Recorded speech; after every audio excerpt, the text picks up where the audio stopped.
Hey guys, today let's look at the special Pro build-up tutorial. Pro have mastered all the FIFA mechanics in build-ups, and that's why when you face them in Weekend League you quit the match before halftime. It's like they attack and break your defense so easily, but it takes a lot to master the way they build up. It's just one logical mechanic, but we have broken it down into different strategies for you to understand, so let's jump into the video.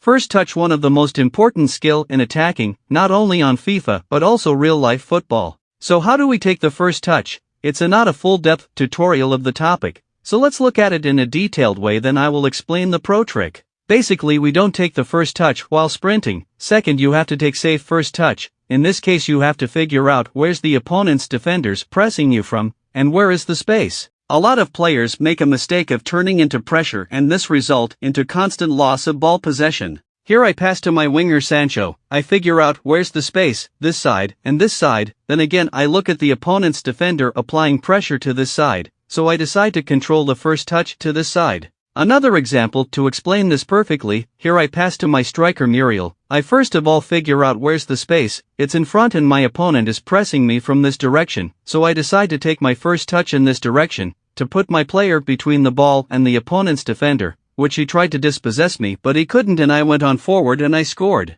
So what's the pro trick? Before you advance to the pro trick you need to first master the basics. Pros don't react to the opponent's defender, already they know how the opponent will approach them, so they plan their first touch before even passing the ball. He knows that if I pass to this player, as the ball is coming from this direction, my opponent will press my player from the exact direction, so the pro knows where he's going to take his first touch before even passing the ball. So here Tex is in the Foot Champions, he passes to his center midfielder. When you realize the situation, Tex doesn't seem like taking his game direction to this side, because when you look this side there's no passing options, this player is running in behind, and the passing options are in the middle. But Tex can't take his first touch to that direction because he knows his opponent will switch to this player and press him from the same direction, so he takes his first touch this side to bait the opponent, and the opponent reacts opening the pass to the strikers. Tex turns and passes to his striker. Then this one he passes to his player Jorginho, in the box. Opponent haven't switched yet to the nearest center back, but Tex knows he will switch and try to attack him from this direction, in order to cut this passing lane and at the same time pressing him. So Tex take his first touch to this direction and scored a goal, but all this was planned by his FIFA IQ. Let's first put aside the saying that dribbling in FIFA 23 is awful, but recently EA Sports made some improvement, but if you mastered the basic dribbling skills from the past FIFA series, then you won't have much problems in dribbling. That's why on the channel we normally give you basics rather than meta, because basics will improve your game forever. So dribbling, basically the first step is to hide the ball from the angle, which gives your opponent the opportunity to tackle it away. You have to put your player in between the ball and the opponent's defender, meaning you have to dribble in a way that you detect the opponent's defender movements. Dribbling needs in-depth tutorial which will soon be out. Then you have to dribble into the space, using the logic of reading the opponent's defender movements. This is the habit you should train day and night. You have to be visioning where is the space while looking at the opponent's defender. It's a difficult habit, but just at the beginning. This is the crucial knowledge to master dribbling at the game. Dribbling into space is the fast logic you should master before trying to learn the use of skill moves. We use skill moves to burst into space because skill moves do it faster than the analog dribbling. So first learn the space dribbling, then after you will naturally understand which skill move is best for a certain situation.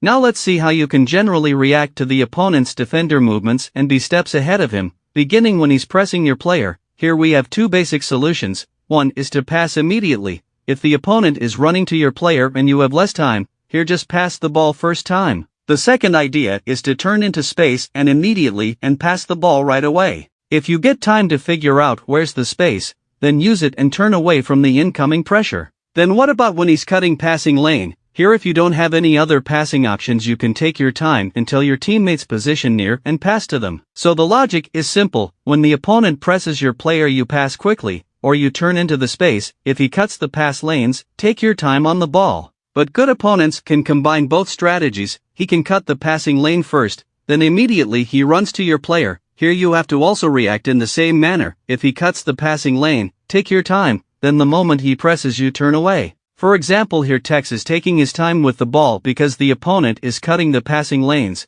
The moment the opponent decides to approach the ball holder, Tex passes the ball. So if the opponent is pressing you, it means that the passing lanes are open. When he's cutting the passing lane, it means that he's leaving space for you to dribble to. Pros gain the skill of visioning 2 or 3 options at the same scenario. He can think of a pass in space at the same time, so if the opponent cuts one, then he takes the other. This logic comes from reading the opponent's defender movements in the recent strategy. For example, here, I'm thinking of these 2 passes at the same time. I try to take this one, but the opponent was watching it, so I tried this one, but he was also watching it. I fake like taking the other, then I take this one. It's a simple logic, but it takes time to get used with it in your gameplay. It's either you pass or take the shoot. It depends on your opponent decision. If he marks the other, then take one available. Time will reach when you decide for your opponent which option he should cover. For example, here I pass to my winger Son. I want to either dribble to the bar line and look for a driven pass, or take this pass to my striker, but it depends on what my opponent is focused on. He committed to this, meaning that he thinks I'm going to the bar line, so I just pass to my striker and beat his defender for reading my finesse shot, and I score. You have to increase the speed of your playstyle to be unpredictable, and first is to implement tic-tac play into your gameplay, combining the one-touch and the pass and move style in your passing game. Now you have learned how to take the safe first touch. You can read the opponent's defenders very well naturally without thinking about. It's time you combine all the general factors and break the opponent with a lot of ease. It's difficult for your opponent to defend you when you use all these mechanics as pros do. The mechanics are simple, but the hard thing is to train them into your gameplay. If you want the method how you can train them to become second nature, you just ask me in the comments section and I will explain it to you. So for now, let me end here.